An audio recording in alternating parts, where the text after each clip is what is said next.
Actually, the dilemma of our politics since long has been that while the dictators had always abrogated, subverted the constitution, unfortunately, the politicians always misuse the constitution according to their own requirement.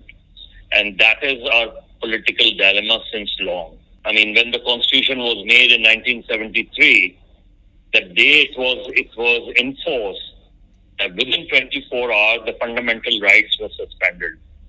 That's our history.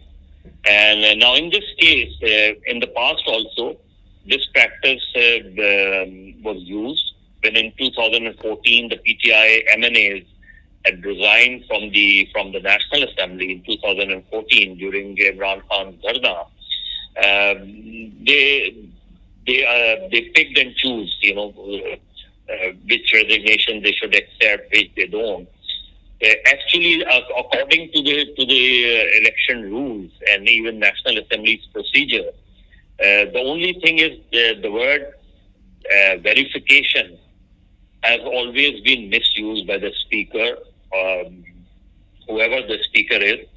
And in that case, in the 2014, he tried to basically the government tried to manipulate whether they should accept this resignation or that. I believe that in this case also, the normal procedure should have been that either the speaker should have accepted all the resignation unless someone approached the speaker and said that my resignation was under duress or was forced to sign, and I have not signed it.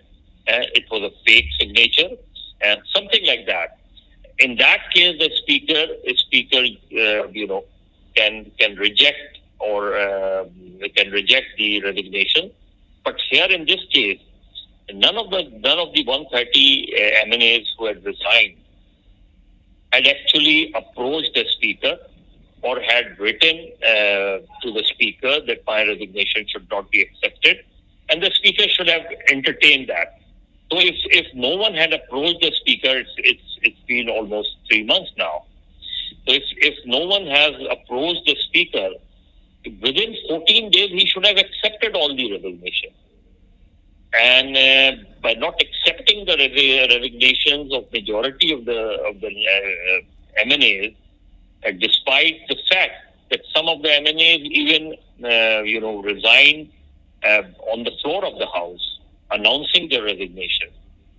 So I think the selectiveness will not help the government, will not help the speaker. On the contrary, it will raise serious questions about the speaker's credibility and intentions. So I believe that in the keeping the parliamentary practice, the speaker should accept all the resignation, as it's always been 3 months now, and without any ifs and buts. So by accepting only 11 resignation, maybe in a day or two he will accept more resignation.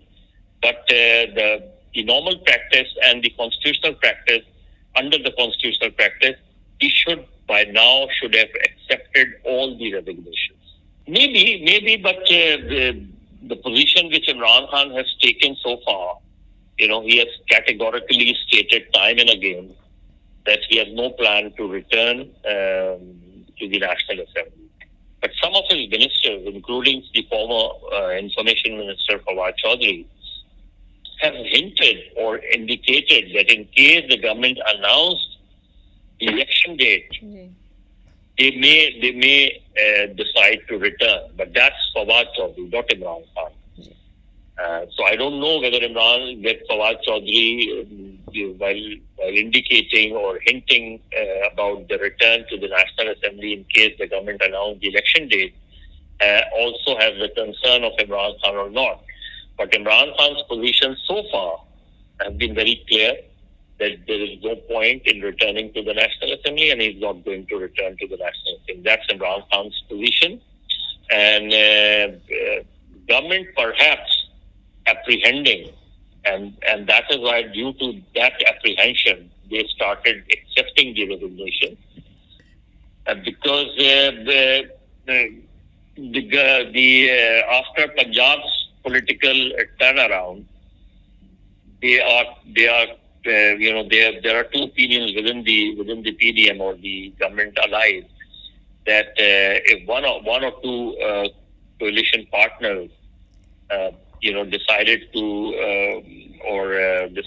part ways with the government, then the PTI may negotiate with them and bring vote of no confidence against Shehbaz Sharif. Yeah. Or in other case, if the president asks Shehbaz Sharif to seek vote of confidence, and if he failed, under the constitution or under the rule, the president can ask someone else to take vote of confidence, but there's no other party except a very minor opposition. Hardly few people in the opposition ranks and file. So I think there's a crisis at the moment, but perhaps due to that apprehension that PTI might change its mind and return to the National Assembly and bring vote of no confidence against Shehbaz Sharif, they have finally decided to start accepting the resignation. Now, out of 11 resignations which they have accepted, at least 2 of them were from reserve seats, like in Punjab. Out of 20 resignations, 10 were from the reserve seats. So I think one has to wait and see for the next few days whether the speaker will accept all the resignation, because it sounds very strange and very funny that out of 130 resignation, the speaker accepted the resignation of only 11, and that too after 3 months. Technically, you're right, but practically it's a PDM government. It's not Shehbaz government. It's not the MLN government. And the allies parties have 2 provinces, Sindh and Balochistan. The BAP, Balochistan Awami Party's coalition is with the national government, and so is PVP in the Sindh government. So practically, the PDM government is at the center in Sindh and Balochistan. Imran Khan's government is in Punjab, in Khyber Pakhtunkhwa, and Gilgit-Baltistan, and Azad Kashmir. So Azad Kashmir and Gilgit-Baltistan, in national context, hardly matters. But basically, the PDM government has center, province, Sindh and Balochistan, while the PTI has 2 important provinces, Punjab and Khyber Pakhtunkhwa. So it's up to PTI now. If they really want to build the pressure to destroy the federal government, they have the option of resigning from the Punjab Assembly or dissolving the Punjab Assembly and Khyber Pakhtunkhwa Assembly, and then they build the pressure. But perhaps Imran Khan's thinking now has changed his thinking. Because before the Punjab crisis, he has been constantly saying that if they win the vote of confidence in the Punjab Assembly, they may dissolve all the provincial assemblies. Under their power, like KP and Punjab. But now I think they want to consolidate in Punjab. They want to do some basic reforms in Punjab, because after the 18th Amendment, provinces are too powerful, rather more powerful than the center. So I believe that Chaudhry Pervez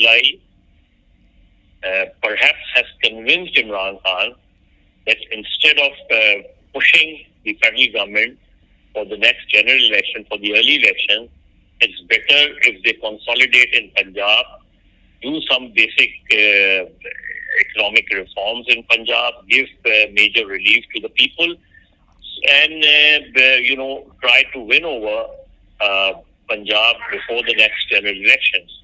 Because after all, these 20 by-elections, it certainly helped Imran Khan, but it's not really the whole Punjab. So if they want to win more seats in Punjab, because Punjab, after all, is a decisive province in any election. If they really want to win over Punjab, they need to do some basic drastic reforms and give relief to the people in order to win over Punjab. Perhaps the thinking is that PTI government may not insist or may not force as they were forcing them prior to the changes in Punjab. And let's see in the next few days how the Punjab government will react, how Imran Khan will react.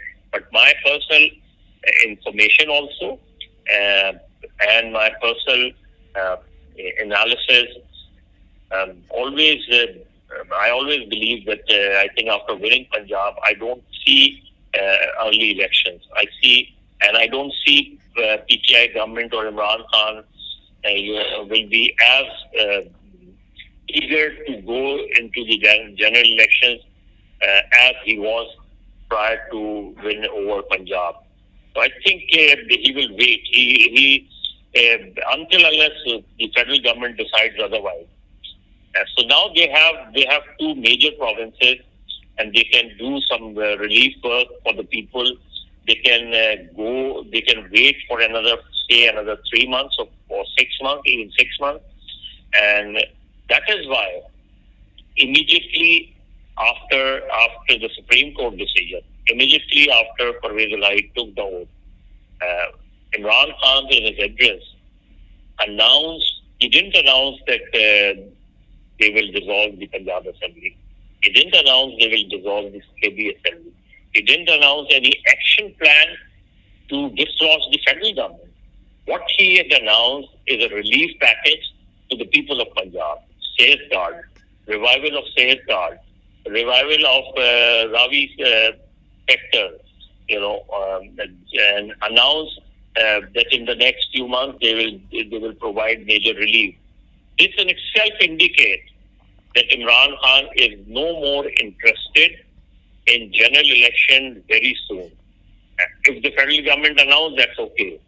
But they will not, I don't see they'll be building pressure on the federal government to announce early elections.